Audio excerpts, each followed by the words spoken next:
Hello everyone, good morning. Once again welcome you all student in our recent online class. आज की हमारी class है class second के लिए और आज का हमारा सब्जेक्ट है हिंदी। तो बच्चों आप अपनी हिंदी व्याकरण की बुक निकालिए। जैसा कि बच्चों आप सब जानते हैं कि पिछली क्लास में अपन ने पार्ट पहला है जो पूरा पढ़ भी लिया था और इसके पीछे वाले सारे क्वेश्चन आंसर अपन ने कर लिए थे। भाषा एवं व्याकरण, तो भाषा किसे कहते हैं? जिस साधन के माध्यम से मनुष्य अपने भावों को दूसरों पर प्रकट करता है और दूसरों के भावों और विचारों को समझता है तो उसे भाषा कहते हैं। भाषा कितने प्रकार की होती है? भाषा दो प्रकार की होती है, मौखिक भाषा और लिखित भाषा।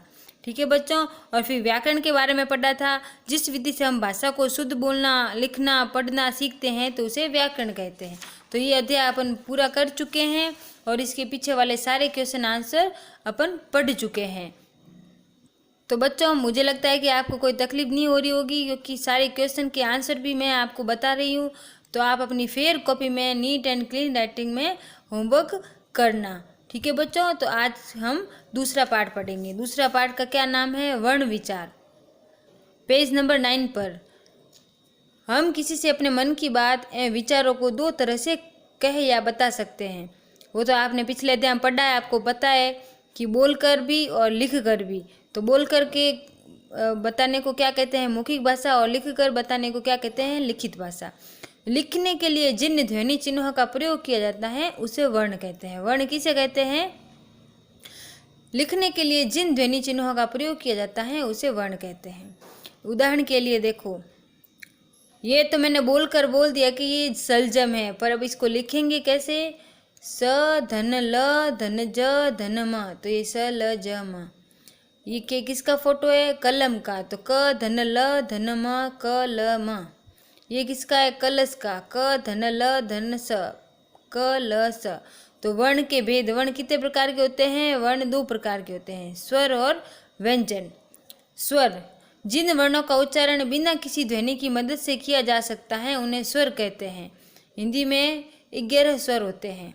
स्वर किसे कहते हैं? स्वर का उच्चारण अपन किसी ध्वनि की सहायता नहीं ले सकते, अपन ऐसे ही बोलते हैं, उनको किसी उनके उच्चारण में किसी भी ध्वनि का प्रयोग नहीं होता है तो उन्हें स्वर कहते हैं।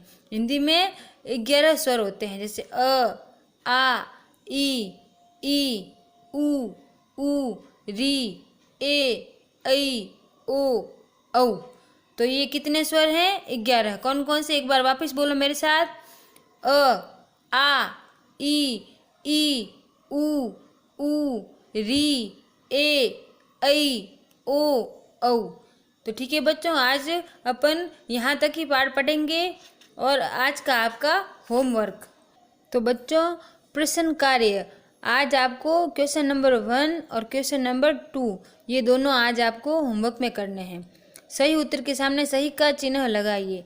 क, वर्ण के कितने भेद होते हैं? 1, 2 या 3? कितने होते हैं? 2 भेद होते हैं, तो 2 के सामने निशान लगाना है सही का। ख, ध्वनि भाषा का कैसा माध्यम है? ध्वनि भाषा का कौन सा माध्यम है? मौखिक।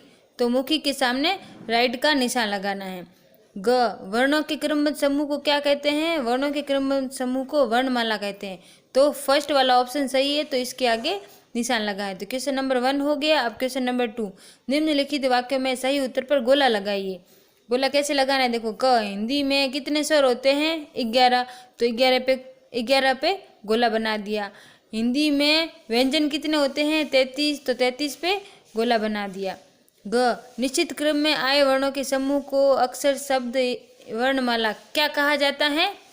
अक्षर कहते हैं या शब्द कहते हैं या वर्णमाला कहते हैं? तो वर्णमाला कहते हैं।